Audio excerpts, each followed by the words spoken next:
مجھے واللہ سمجھ میں نہیں آتا. میں اللہ کو گواہ بناتا ہوں کہ اس میں کوئی مبالغہ نہیں کر رہا ہوں. جو لوگ قرآن مجید کو نہیں سمجھے ہوئے ہیں وہ زندہ کیسے ہیں؟ میرے غموں کی سارا مداوع قرآن میں ہے. روزانہ نئے پیش آنے والے چیلنجز کا حل قرآن میں ہے.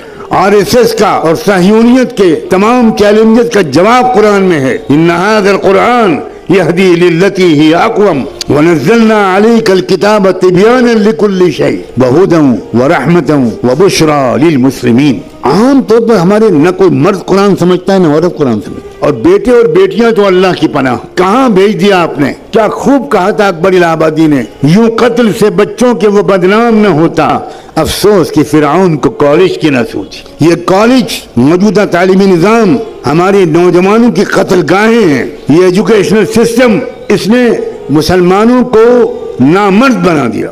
اسلام سے رشتہ ٹوٹ گیا. زیادہ سے زیادہ جمعے کی نماز پڑھ لی اور بہت کٹر قسم کے ماں باپ کی اولاد ہے. بدقسمتی سے وہ آنکھیں ملتے ہوئے فجر پڑھ لیتا ہے جس وقت وہ السلام علیکم کہہ رہا ہوتا ہے، سورج ادھر سے کہہ رہا ہوتا ہے وعلیکم السلام ورحمۃ اللہ. خدا کا شکر ہے کہ ہم اور آپ فلسطین میں نہیں ہیں. اگر ہم اور آپ فلسطین میں ہوتے تو مسجد اقصیٰ کو سونے کی پلیٹ میں رکھ کر یہودیوں کو پیش کر چکے ہوتے. ہم ضمیر فروش ہیں. ہم صرف انفرادی کیریئر کے کتے اور غلام ہیں. ہم نے اپنا اجتماعی اور قومی مقصد بالکل عرصے سے بنا رکھا ہے. آخری بات کہتا ہوں، اگر اس کے بعد آپ کی آج کی رات کی نیند حرام نہ ہو تو مجھے نہیں معلوم آپ کے اندر ایمان کا ذرہ باقی ہے کہ نہیں. صحیح حدیثوں سے معلوم ہوتا ہے کہ آخری زمانے میں پھر انصاف قائم ہوگا. میں اس لیے کہہ رہا ہوں کہ پورے یقین سے کہہ رہا ہوں کہ نظام عالم بدلنے والا ہے. نظم عالم بدلے گا، نیا ورلڈ آرڈر آئے گا، ظلم کا دور ختم ہو کر رہے گا، انصاف کا دور قائم ہو کر رہے گا. مگر یہ سن کر آپ سوچیں گے واہ واہ واہ واہ واہ واہ واہ، یہ آخری بات تو حضرت نے کہی بس یہ یاد رکھنے کی ہے، باقی تو اور لوگ یاد رکھیں گے. جب انصاف کا نظام قائم ہوگا تو ہمیں کیا فکر کرنے کی ضرورت ہے. اب سنیے آگے، امام مہدی کے جس جماعت کے ذریعے سے دنیا بھر میں ایک نیا ورلڈ آرڈر آئے گا، امام مہدی کے ساتھ صرف 12,000 مسلمانوں. سن رہے ہیں آپ؟ 1 ارب مسلمانوں میں سے 12,000 اللہ تعالیٰ چھانٹے گا. اس کا مطلب یہ ہوا کہ 12,000 کو مائنس کر دیجئے، باقی لوگ اللہ کے نزدیک مسلمان ہی نہیں. یہ ہے کیفیت. ہوش میں آؤ لوگوں، بے ہوشی سے نکلو. اپنی بیویوں کو سمجھاؤ کہ بہت ہو گیا میک اپ، بہت ہو گیا مسخرہ پن. کچھ لمحے کے لیے سیریس گفتگو بھی کرو اپنی فیملی سے. ہاں، گھروں میں خوشیوں کا ماحول ہونا چاہیے. اور عورتیں تو ہیں ہی اس دنیا کی بہار. اگر عورت نہ ہوتی تو اس دنیا میں کوئی مرد جی نہیں سکتا تھا. سچ کہا علامہ اقبال نے، وجود زن سے ہے تصویر کائنات میں رنگ. کیا خوب کہا ہے کہ اس کائنات کی تصویر میں جو حسن ہے، جو رنگ ہے، وہ تو وجود عورت سے، وجود زن سے ہے. لیکن یہی عورت عائشہ بھی، عورت خدیجہ بھی ہے، یہ عورت ام عمارہ بھی ہے، یہی عورت خنسا بھی ہے، یہی عورت خولہ بھی ہے. ایک اکیلی خولہ نے پوری جنگ کا پانسا پلٹا تھا. مگر آپ کو پڑھنے کی کہاں فرصت ہے؟ نہ مرد مردوں کی تاریخ پڑھتے ہیں، نہ مرد عورتوں کی تاریخ پڑھتے ہیں. جب مرد نہیں پڑھتے تو عورتیں تو بیچاری کیا جانے. پورے جاہلیت کے لشکر کو ایک عورت نے پلٹا ہے. اسلامی تاریخ یہ بتاتی. یہ دبی دبی تمنا، یہ تھکے ارادے، کہہ دو میر کارواں سے خودی کی لے بڑھا دے. اپنے عزائم، اپنے حوصلے، اپنی ہمتیں بڑھائیے. مستقبل اسلام کا ہے. میں قسم کھا کے کہہ رہا ہوں، مستقبل یہودیت کا نہیں ہے، مستقبل صہیونیت کا نہیں ہے، مستقبل برہمنیت کا نہیں ہے، مستقبل اسلام کا ہے. لیکن میں مستقبل مسلمانوں کا ہے یہ نہیں کہہ رہا ہوں. بہت فرق ہے دونوں باتوں میں. مسلمانوں کا مستقبل اور اسلام کا مستقبل. بالکل ممکن ہے اور تاریخ میں پہلے ہو چکا ہے کہ اللہ ہم پرانے نسلی مسلمانوں کو ریجیکٹ کر کے نئی قوموں کو اسلام دے دے اور ان کے ذریعے سے اسلام کو غلبہ حاصل ہو جائے. نسلی مسلمان ناکارہ ہو گئے. اللہ نے قرآن میں صاف کہا ہے وَإِن تَتَوَلَّوْا يَسْتَبْدِلْ قَوْمًا غَيْرَكُمْ ثُمَّ لَا يَكُونُوا أَمْثَالَكُمْ. اگر تم ناقدری کرو گے اسلام کی تو اللہ تمہیں بدل دے گا، تمہیں ریجیکٹ کر دے گا اور ایک نئی قوم لے آئے گا اور وہ تمہاری طرح نکمی نہیں ہوگی. اور ہم دیکھ رہے ہیں ایک طرف مسلمانوں کے مرتد ہونے کا سلسلہ چل رہا ہے. آپ کی لڑکیاں مرتد ہو رہی ہیں. آپ نے جن لڑکیوں کو کالجوں میں بھیجا، ان کو موبائل دیا، ان کی تربیت نہیں کی، ان کے ساتھ نہیں بیٹھے، ان کو اسلام نہیں سمجھایا، ان کو قرآن نہیں سمجھایا، وہ لڑکیاں کیا کر رہی ہیں مجھے بتانے کی کوئی ضرورت نہیں. آپ اگر بے خبر ہے تو سوائے اس کے کہ آپ ماتم کریں ایک بار صبح اور ایک بار شام، اس کے سوا میں آپ کو کوئی مشورہ نہیں دے سکتا۔ اور ایک طرف کیا ہو رہا ہے، روزانہ کم سے کم 50 یا 100 غیر مسلم اسلام قبول کر رہے ہیں، مسلمان ریجیکٹ کیے گئے ہیں اللہ تعالیٰ۔ جاؤ تم، جاؤ مندروں میں گھنٹہ بجاؤ اور آؤ تم آؤ۔ اس غزہ کے واقعے نے ایک عجیب طرح کی فتح دی ہے، وہاں تو جنگی فتح تو ہو ہی نہیں ہے، وہ قوم پوری کے پوری شہید ہونے کے لیے تیار ہیں۔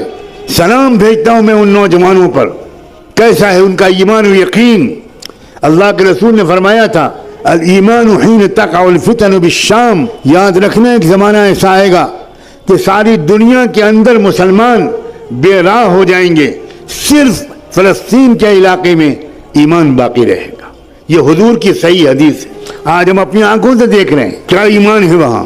دنیا میں لوگ روزانہ بڑے بڑے فاضل امریکن یورپین لوگ، سائنسداں، فلمی اداکار، میوزیشنز، اسپورٹس مین، لڑکیاں اور عورتیں، وہ صرف اس لیے اسلام لا رہی ہیں، وہ کہہ رہے ہیں کہ یا اللہ oh my God what stuff these people have been made of، کس چیز سے یہ لوگ بنائے گئے ہیں۔ 25 جنازے اور 24 جنازے کے سامنے بیٹھا ہوا بچا ہوا مرد ایک اکیلا بچا ہوا ہے، اور 24 جنازے اس کی فیملی کے لوگوں کے سامنے رکھے ہوئے ہیں، اور وہ کہہ رہا ہے الحمدللہ یا رب، الحمدللہ رب العالمین۔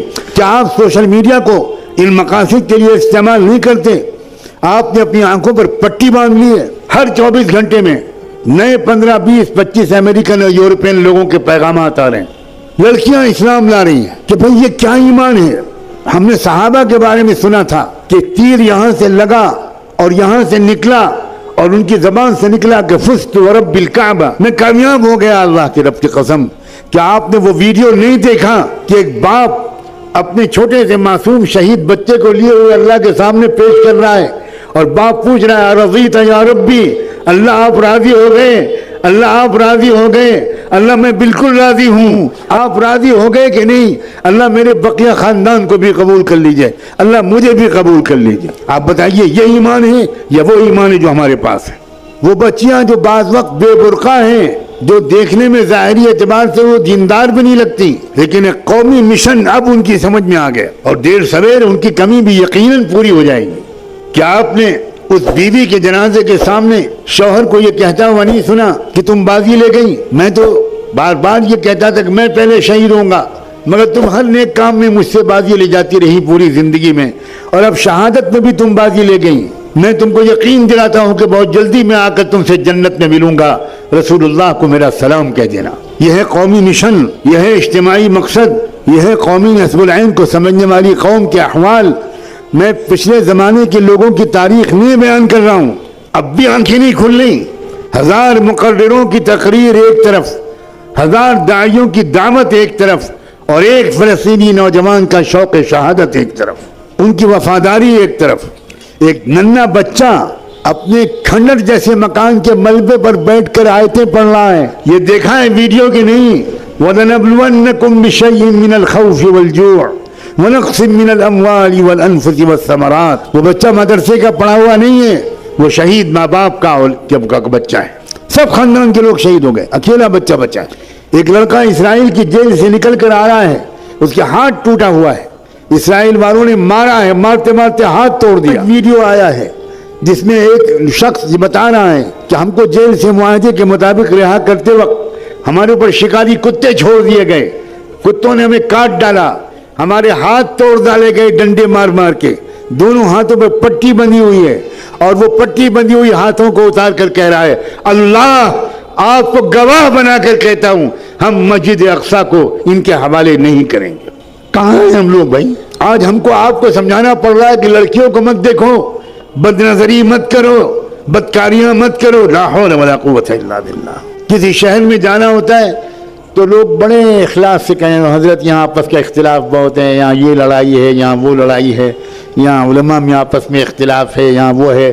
میں ان کا چہرہ دیکھتا ہوں کہ یہ کہاں پھنسے ہوئے ہیں، یہ لوگ یہ کن مسائل میں پھنسے ہوئے ہیں، انہیں پتہ ہی نہیں ہے کہ ان کی ٹانگیں کاٹی جانے والی ہیں۔